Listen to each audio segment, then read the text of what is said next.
अस्सलाम वालेकुम। इस वीडियो में हम CSS 2025 के जनरल साइंस एंड एबिलिटी के पेपर का क्वेश्चन नंबर 7 अंडरस्टैंड करेंगे। प्रीवियसली हम क्वेश्चन नंबर 6 को अंडरस्टैंड करके आए हैं। इसमें ए पार्ट है कि calculate the market price of the sculpture if it is sold for Rs 79,950 after discount of 18%. On another day, if 10% discount is given on the market price of the same sculpture before it is sold at a further discount of 8%, would the sale price still be 79,950? अब इस question में इसने हमसे just yes और no का पूछा है। तो पहले इसने ये बताया कि एक स्कल्पचर है जो 18% डिस्काउंट पे जब उसने सेल किया किसी ने, तो वो कितना उसका वैल्यू बना 79,950। तो यहाँ से हमें इसकी मार्केट प्राइस पहले फाइंड करनी है। मार्केट प्राइस मींस जो ओरिजिनल अमाउंट है डिस्काउंट से पहले, ठीक है। 18% डिस्काउंट के बाद तो वैल्यू इसने बता दिया है कितना है 79,950। तो डिस्काउंट से पहले 18% जो डिस्काउंट इसने दिया उससे पहले जो प्राइस है दैट इज़ मार्केट प्राइस, तो वो कितनी है पहले वो हमें फाइंड करना है। उसके बाद ये कह रहा है कि 18% जब उस पर डिस्काउंट हुआ तो वैल्यू क्या है यहाँ पे 79,950, एक ही बार जो उसने 18% डिस्काउंट दिया है। अगर कह रहा है कि वो जो डिस्काउंट 18% है उसको हम पार्ट्स में डिवाइड करें, यानी पहले जो है हम यहाँ पे इसने लिखा है कितना परसेंट 10% डिस्काउंट दें, फिर जो है 10% डिस्काउंट देने के बाद जो वैल्यू आ जाए फिर उस पर हम 8% डिस्काउंट दें, तो क्या वैल्यू वही आएगी जो पहले 18% डिस्काउंट के बाद आई थी। तो ये हम फाइंड करेंगे, सॉल्व करेंगे, तभी जाके पता लगेगा। तो यहाँ पे हम पहले ये करते हैं कि मार्केट प्राइस जो है वो फाइंड करें। Market price means original amount, जो डिस्काउंट से पहले जो अमाउंट है वो हमें फाइंड करना है। अब यहाँ पे कुछ कंडीशन गिवन है, सॉल्यूशन करते हैं इसका। अब यहाँ पे गिवन क्या है, given that calculate the market price if the it is sold for rupees 79,950। अब मार्केट प्राइस लेट से MP हम कहते हैं मार्केट प्राइस है, तो उस पर डिस्काउंट कितना है। अब जाहिर सी बात है जो डिस्काउंट वाले पैसे हैं या अमाउंट है वो हम माइनस ही करते हैं ओरिजिनल अमाउंट से, तभी जाके जो है वो डिस्काउंट मिलता है उस पर। तो हम क्या करेंगे, यहाँ से माइनस करेंगे। अब कितना परसेंट डिस्काउंट है उस पर 18%, वो 18%। अब यहाँ पे हम इक्वेशन बना रहे हैं, इक्वेशन बनाने के बाद फिर सोल्यूशन करना ईजी हो जाता है। 18% ऑफ मार्केट प्राइस उसने डिस्काउंट दिया है, तो वैल्यू कितनी है उसके पास 79,950। तो यहाँ से आप मार्केट प्राइस की वैल्यू इजीली फाइंड कर सकते हैं कि मार्केट प्राइस माइनस 18। अब परसेंट का क्या मकसद होता है, वैल्यू कितनी है परसेंट की 1/100, तो 1/100 हम लिखेंगे मार्केट प्राइस सेम और 7950। अब यहाँ पे LCM हम लेंगे क्रॉस मल्टीप्लिकेशन करके। अब 100 सेम आ गया, यहाँ पे 100 को मार्क प्राइस से मल्टीप्लाई करें तो 100 मार्क प्राइस। अच्छा, ये MP मैंने लिखा है, इसकी जगह आप X भी लिख सकते हैं, Y लिख सकते हैं, मतलब कोई भी अननोन हमें लिखना है। तो क्योंकि हमें मार्केट प्राइस फाइंड करना है तो इसलिए मैंने यहाँ पे MP लिख दिया है, तो इस पर कंफ्यूज नहीं होना। 100 MP माइनस यहाँ पे 100 है ऑलरेडी डिनोमिनेटर में, तो ऊपर वाली जो वैल्यू है वो सेम रहेगी। तो 18 MP will be equal to 7950। अब 100 में से 18 माइनस करेंगे तो कितना आएगा 82 market price will be equal to 79,950। ये 100 यहाँ पे डिवाइड कर रहा है, नेक्स्ट साइड जाके क्या करेगा, इससे मल्टीप्लाई करेगा। तो एक स्टेप अगर मैं डायरेक्ट कर दूँ तो 100 क्या करेगा, इसमें 2 ज़ीरोज़ एक्स्ट्रा कर देगा, यानी ये 2 ज़ीरो यहाँ पे आ जाएंगे। 100 क्योंकि 1 मल्टीप्लाई करता है तो उस पर वैल्यू नहीं है, डिफरेंस नहीं आएगा उस पर, बाकी 2 ज़ीरो जो है वो एक्स्ट्रा उसमें ऐड कर देगा। तो यहाँ पे मार्केट प्राइस हम फाइंड कर सकते हैं। 82 जो है वहाँ पे जाके क्या करेगा, डिवाइड करेगा 995,000 डिवाइडेड बाय 82। इस पे अब आप पहले 2 का टेबल पढ़ेंगे तो उसके बाद फिर जो वैल्यू आए ये 4 आएगा, यहाँ पे 1, इस तरीके से इस पर भी पढ़ना है। तो मैं डायरेक्ट आंसर लिख देता हूँ, आप सिंपली इस पे टेबल पढ़ के वो वैल्यू निकाल सकते हैं। तो मार्क प्राइस कितना आएगा 97500। Now this is the mark price. अब इस मार्क प्राइस पे जब उसने 18% डिस्काउंट दिया तो वैल्यू कितना आया था 79,550 रुपीज़। अब ये क्वेश्चन में हमसे ये पूछ रहा है कि इस मार्क प्राइस पे जब डायरेक्ट मैं 18% डिस्काउंट दे रहा हूँ तो कितनी वैल्यू आ रही है 79,550। अगर इस पे मैं डिस्काउंट जो है वो पार्ट्स में करके दूँ, यानी पहले 10% डिस्काउंट दूँ जो वैल्यू आ जाए 10% डिस्काउंट के बाद, फिर जो है वो उस पर मैं 8% डिस्काउंट दूँ, तो क्या जो लास्ट में वैल्यू आएगी वो इस वैल्यू के इक्वल होगी या डिफरेंट होगी। तो ये हम सॉल्व करके देखेंगे तभी जाके हमें पता लग जाएगा। अब ये मार्क प्राइस है, पहले इस पर कितना परसेंट डिस्काउंट फाइंड करना है 10%। तो अब इस पर करके देखते हैं। प्राइस आफ्टर फर्स्ट डिस्काउंट कितना होगा, प्राइस आफ्टर फर्स्ट डिस्काउंट जो कि कितना है 10% है, तो डायरेक्ट हम उसको फाइंड करते हैं। 79,500 ये मार्क प्राइस है। इसमें से फर्स्ट जो डिस्काउंट वाली अमाउंट है वो हम माइनस कर देंगे, तो वो हम फर्स्ट डिस्काउंट कितना है इस पे 10% है, यानी 79,500 इस पे 10% डिस्काउंट है। परसेंट की जगह हम 1/100 लिख देते हैं, तो इसको डायरेक्टली हम यहाँ से फाइंड करेंगे। अच्छा ये देखें, इन दो अमाउंट में कंफ्यूज नहीं होना। ये मार्केट प्राइस है जो ओरिजिनल अमाउंट है। अब इस पे हमें 10% डिस्काउंट फाइंड करना है, तो हम ये भी कर सकते थे कि साइड में हम 10% डिस्काउंट फाइंड करें, उसके बाद वो वैल्यू जो है इससे माइनस करें। तो मैंने इस पर डायरेक्ट लिख दिया है। पहले हमने 79,500 लिखा है जो मार्केट प्राइस है, उसके बाद जो 10% इस पे डिस्काउंट होना है तो वो वैल्यू मतलब कंप्लीट यहाँ पे लिख दिया है। तो इसको सॉल्व करेंगे तो वो वैल्यू आ जाएगी जो 10% डिस्काउंट के बाद होनी चाहिए। तो 79,97500 माइनस, अब ये एक ज़ीरो इसमें कैंसिल हो जाएगा, एक ज़ीरो इसमें कैंसिल हो जाएगा, तो यहाँ पे क्या बचेगा 9750। अब ये है 97,500, ये है 9,750। तो इसमें से आप जब इसको माइनस करेंगे तो ये अमाउंट कितना आएगा 87,750। ठीक है, अब एक स्टेप हमें और करना है, वो कितना होगा। अब ये जो अमाउंट आई है 10% डिस्काउंट के बाद, इसका अब हमें 8% डिस्काउंट फाइंड करके इससे ही माइनस कर देना है। तो फिर हम देखेंगे कि क्या वो जो वैल्यू लास्ट में आएगी वो इसके इक्वल है या नहीं है। अगर है तो हम कहेंगे हाँ वैल्यू सेम होंगे, क्योंकि क्वेश्चन में उसने ये पूछा है कि क्या वो वैल्यू सेम होंगे। तो अगर नहीं आते तो हम कह देंगे कि नहीं। So final price after second discount, final price after second discount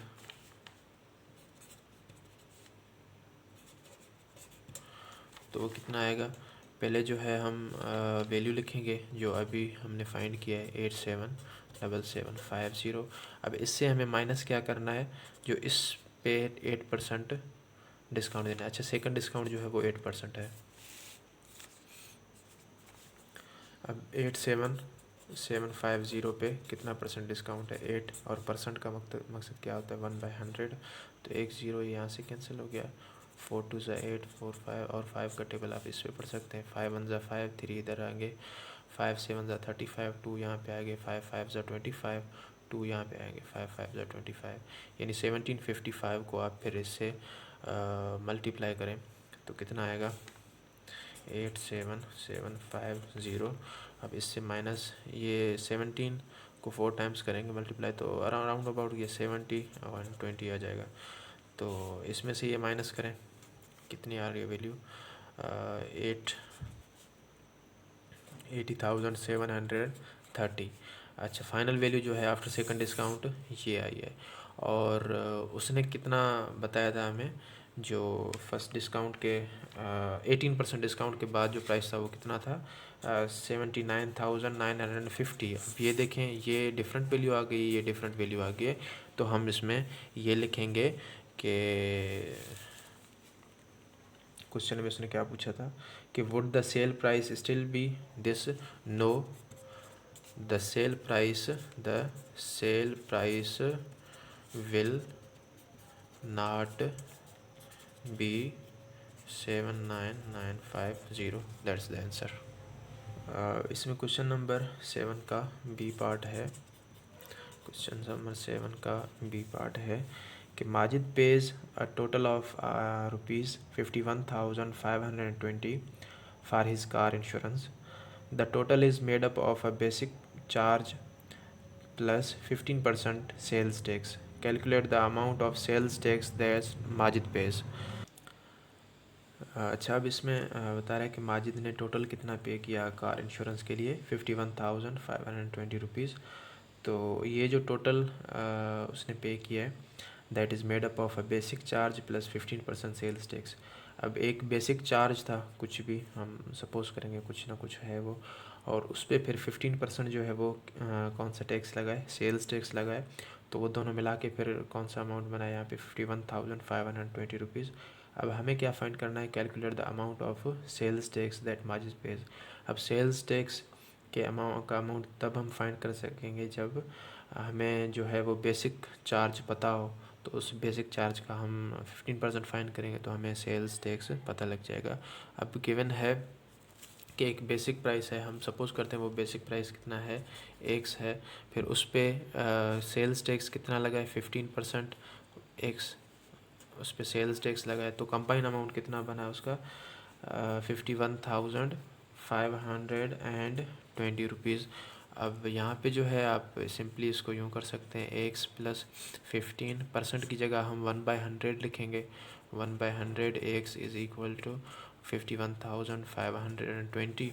यहाँ पे इसका आप सिंपल एलसीएम ले लें, क्रॉस मल्टीप्लिकेशन करें, 100 को x से मल्टीप्लाई करेंगे कितना आएगा 100x प्लस 1 को 15x से मल्टीप्लाई करेंगे तो कितना आएगा 15x। दिस विल बी, और नीचे जो है वो 100 सेम ही है, इज़ इक्वल टू 51,520 रुपीज़। अब 100 और 15 कितने हो जाएंगे 115x।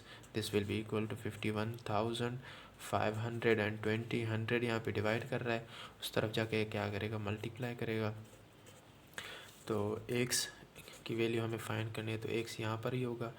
वहाँ जो है 51,520 मल्टीप्लाई बाय 100, और इसको डिवाइड कितने से करेंगे 115 से। तो ये 115 ये वाला है जो x से यहाँ पे मल्टीप्लाई कर रहा था, नेक्स्ट साइड जाके वो क्या करेगा वहाँ पे डिवाइड करेगा। तो इसको आप 5 का टेबल पहले पढ़ें, ठीक है, फिर जो टेबल जाते जाएँ वो आप पढ़ते जाएँ। तो लास्ट में जो आंसर आएगी वो मैं लिख देता हूँ इसमें, वो आएगा कि 44,800। अब ये है बेसिक चार्ज। अब उसने हमसे बेसिक चार्ज नहीं पूछा है, उसने क्वेश्चन में पूछा है कि calculate the amount of sales tax that Majid pays. अब सेल्स टैक्स इस पर कितना लगा है 15%, तो इसका 15% हम सिंपली फाइंड करेंगे तो वो सेल्स टैक्स होगा। तो इसका 15% कितना होगा 44,800 मल्टीप्लाई इसका 15% हमें फाइंड करना है। परसेंट की जगह आपको पता है हम क्या लिखेंगे 1/100। तो ये 2 ज़ीरोज़ यहाँ से कैंसिल हो जाएंगे। तो आप 15 को जब मल्टीप्लाई करेंगे 448 से, तो आंसर कितना आएगा 6,720। So this is the sales tax that Majid has to pay for car insurance. तो ये सेल्स टैक्स उसने जो है वो पे किया था। अच्छा, इसमें क्वेश्चन नंबर 7 का सी पार्ट है कि अ camp site in the shape of a rectangle. अब रेक्टेंगल का आपको पता है कि दो दो दो ऑपोजिट, टोटल 4 साइड होते हैं और ऑपोजिट साइड जो है वो आपस में इक्वल होते हैं। तो of rectangle sides 3x plus 6 and x plus 1। तो उसका एक साइड जो है वो 3x प्लस 6 है और दूसरा साइड जो है वो x प्लस 1 है metre. And the length of the diagonal is 4x plus 1 metre. तो जो डायगोनल की लेंथ है वो कितनी है 4x plus 1 metre. Find the area and perimeter of a camp site. अब हमें क्या फाइंड करना है, उस कैंप साइट का एरिया फाइंड करना है और उसका पेरीमीटर फाइंड करना है। अब रेक्टेंगल जो है वो रेक्टेंगल का मैं यहाँ पे शेप इसका बना देता हूँ, दिस इज़ रेक्टेंगल। अब रेक्टेंगल में टोटल 4 साइड्स होते हैं, ये जो अपोजिट साइड्स हैं ये आपस में इक्वल हैं, ये साइड और ये। इसको हम नॉर्मली लेंथ कहते हैं और इसको हम विड्थ कहते हैं। तो ये विड्थ है तो ये भी डब्ल्यू ही होगा, और ये एल है तो ये भी लेंथ होगा। तो अपोजिट साइड आपस में इक्वल होते हैं। यहाँ पे लेंथ जो गिवन है दैट इज़ 3x प्लस 6 और विड्थ जो गिवन है वो कितना है x प्लस 1। यहाँ पे इसने डायगोनल की जो लेंथ है वो भी बताया जो कि कितना है 4x प्लस 1। अब हमने क्या फाइंड करना है, हमें एरिया फाइंड करना है। तो एरिया किसके इक्वल है, लेंथ इनटू विड्थ के, और हमें दूसरा पेरीमीटर फाइंड करना है। तो पेरीमीटर हमें पता होना चाहिए किसके इक्वल होता है 2l plus 2w। Perimeter simply ये होता है कि आप जो चारों साइड्स हैं उनको आपस में सम करें, उनका एडिशन जो होता है वो होता है पेरीमीटर। अब इसमें क्योंकि दो लेंथ होते हैं, ये भी l है ये भी l, तो 2l हमने लिख दिया, ये भी विड्थ है ये भी विड्थ है तो 2w लिख दिया। तो ये चारों साइड्स का एडिशन आ जाएगा इसमें। सो एरिया एंड पेरीमीटर के लिए हमें लेंथ और विड्थ मालूम होने चाहिए। और लेंथ और विड्थ हम कैसे फाइंड कर सकेंगे, जब हमें एक्स की वैल्यू पता हो तभी जाके हम लेंथ और विड्थ फाइंड कर सकेंगे। तो first of all we have to find value of x. तो उसको करने के लिए सिंपल मेथड ये है कि हम पाइथागोरस थ्योरम यूज़ करें। तो पाइथागोरस थ्योरम जो है वो किसी रेक्टेंगल पे हम ट्रायंगल पे हम अप्लाई कर सकते हैं। So suppose this is the triangle where we have to use the Pythagoras theorem. ठीक है, ये x प्लस 1 है तो इसके अपोजिट, ये अगर x प्लस 1 है तो इसके अपोजिट साइड में ये भी x प्लस 1 है। तो however this is the triangle where we have to use Pythagoras theorem. Pythagoras theorem के मुताबिक ये है कि ये हाइपोटेन्यूज होता है, ये perpendicular and this is base. So according to Pythagoras theorem hypotenuse square is equal to base square plus perpendicular. तो यहाँ पे हाइपोटेन्यूज की वैल्यू क्या है 4x प्लस 1, हम उस पर स्क्वायर दे देंगे, इज इक्वल टू बेस कितना है x प्लस 1 उस पर स्क्वायर, एंड परपेंडिकुलर कितना है यहाँ पे 3x प्लस 6 उस पर स्क्वायर। तो सिंपल हम फार्मूला यूज़ करेंगे, कौन सा फार्मूला यूज़ करेंगे कि a plus b whole square, ये फार्मूला इक्वल होता है a square plus 2ab plus b square के। ये वाला फार्मूला हम यहाँ पे यूज़ करेंगे। तो सबसे पहले ये हो जाएगा a स्क्वायर यानी 4x square, a square plus 2 into A कितना है 4x है, इंटू बी कितना है 1 प्लस बी स्क्वायर यानी 1 का स्क्वायर। तो ये वाला पार्ट सॉल्व हो गया। ए प्लस बी होल स्क्वायर वाला फार्मूला हमने यूज़ किया यहाँ पे। तो साइन ऑफ इक्वलिटी हम देंगे और x प्लस 1 होल स्क्वायर किसके इक्वल हो जाएगा ए स्क्वायर प्लस 2 ए बी, ए कितना है x है, बी कितना है 1 प्लस बी का स्क्वायर यानी 1 का स्क्वायर। तो ये वाला पोर्शन भी हो गया। और उसके बाद यहाँ पे इसमें जो है वो प्लस आ जाएगा। तो प्लस 3x प्लस 6 का होल स्क्वायर है, तो इस पर भी हम ये करेंगे कि 3x यानी ए स्क्वायर प्लस 2 ए कितना है 3x है, 2a बी कितना है 6 प्लस बी का स्क्वायर यानी 6 का स्क्वायर। तो ये थोड़ा रफ हो रहा है यहाँ पे, बट कॉन्सेप्ट आपको समझ आना चाहिए कि जस्ट सिंपली हमने a plus b whole square वाला फार्मूला यहाँ पे यूज़ किया है। तो 4x स्क्वायर कितना हो जाएगा 16x स्क्वायर प्लस ये अंदर मल्टीप्लाई करेंगे तो कर देंगे तो हो जाएगा 8x प्लस यहाँ पे 1 का स्क्वायर आ जाएगा 1। This is equal to x square plus 2 into x, this is 2x and 1 का स्क्वायर क्या आ जाएगा 1 प्लस 3x स्क्वायर है, 3 का स्क्वायर कितना होता है 9 and x square is simply x square plus 2 को अंदर मल्टीप्लाई करेंगे 2 3 ज़ा 6, 6 को आप 6 से फिर मल्टीप्लाई करेंगे तो क्या आ जाएगा 36 x प्लस 6 का स्क्वायर। तो 6 का स्क्वायर कितना है 36, दिस आल। अच्छा ठीक है, ये साइन ऑफ इक्वलिटी जो है वो बीच में है। अब हम क्या करेंगे कि साइन ऑफ इक्वलिटी के एक तरफ सारे वैल्यूज़ को कर देंगे, दूसरी तरफ जस्ट सिंपल ज़ीरो, ताकि हम x का जो वैल्यू है वो इजीली फाइंड कर सकें। तो हम क्या करेंगे, ये वाला साइड सेम रखेंगे जो 16x स्क्वायर एंड 8x ये सारा है, जो दूसरी साइड है उसको हम इस तरफ लेके आएंगे, ये साइड सेम रखते हैं। तो 16x स्क्वायर प्लस 8x +1। अब उनको इस तरफ लेके आएंगे, एक्स स्क्वायर प्लस का यहाँ पे आके माइनस का हो जाएगा। अच्छा ये होगा कि जो प्लस के हैं वो माइनस के हो जाएंगे, जो माइनस के हैं वो इस तरफ आके प्लस के हो जाएंगे। बट यहाँ पे सारे प्लस के हैं तो सारे किस में कन्वर्ट हो जाएंगे, माइनस के वैल्यूज़ में। तो -x² हो जाएगा, ये -2x हो जाएगा, ये -1 -9x², -36x and -36, this is equal to 0। अब x² वाले जो है वो आपस में सब्ट्रैक्ट होंगे, x वाले आपस में होंगे और कांस्टेंट आपस में होंगे। अब ये 16x² है, यहाँ पे -x² है, ये 9x² है, तो ये यहाँ पे माइनस के 10 हो जाएंगे। तो माइनस के 10 हैं, प्लस के 16 हैं, तो फिर प्लस के रिमेनिंग होंगे कितने, 6x²। और यहाँ पे 8x है एंड माइनस के 2x हैं, माइनस के 36x हैं, तो यहाँ पे कितना रिमेनिंग बचेगा, माइनस के 30x। और ये माइनस के 36 हैं, ये -1 है, +1 है, ये दोनों कैंसिल हो जाएंगे, बाकी रिमेनिंग कितने बचेंगे, माइनस के 36, तो वो हम यहाँ पे लिख देते हैं इज़ इक्वल टू 0। अच्छा इन तीनों में से हम 6 कॉमन ले सकते हैं, तो यहाँ पे 6 हम कॉमन लेते हैं, तो यहाँ पे कितना रह जाएगा, x² -5x -6 and is equal to 0। तो 6 यहाँ पे इस ब्रैकेट से मल्टीप्लाई कर रहा है, उस तरफ जाके 0 को क्या करेगा, डिवाइड करेगा। जब 0 को डिवाइड करेगा तो अगेन आंसर क्या आ जाएगा, 0। तो 5x -6 इज़ इक्वल टू 0, क्योंकि 6 0 से मल्टीप्लाई करेगा तो डिवाइड करेगा तो 0 आ जाएगा। अब इसको थोड़ा हम फैक्टराइजेशन के थ्रू सॉल्व करते हैं। x² -5x को हम क्या लिखेंगे, माइनस के 6x और प्लस के x। अब माइनस के 6x हैं, प्लस के x हैं, तो रिमेनिंग कितना होगा, माइनस के 5x होंगे। तो -5x की जगह हम ये लिख सकते हैं कि माइनस के 6x प्लस x, और -6 same, this is equal to 0। अब फर्स्ट वाले दो में अलग हम कॉमन लेंगे, सेकंड वाले दो में अलग से, तो यहाँ पे क्या कॉमन है, x, रिमेनिंग कितना होगा, x -6, और यहाँ पे +1 कॉमन होगा, यहाँ पे भी x -6 इज़ इक्वल टू 0। अब x -6 यहाँ पर भी है, x -6 यहाँ पर भी है, तो x -6 into x +1 is equal to 0।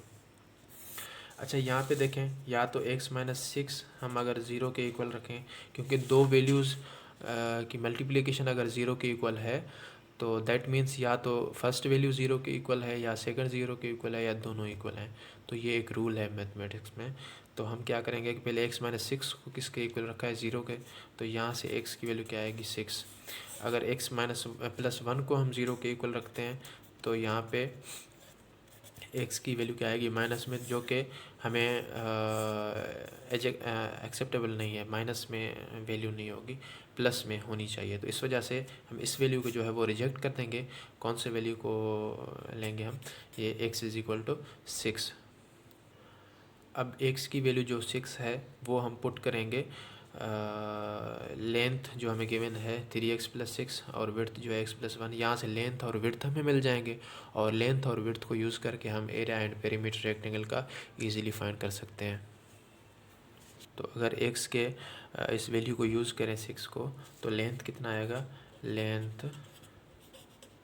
Length will be equal to 3x + 6 है गिवन क्वेश्चन में, तो 3x की जगह हम क्या रखेंगे, 6 + 6, यानी लेंथ कितना आएगा, 6 × 3, 6 3 = 18, 18 और 6 कितने होंगे, 24।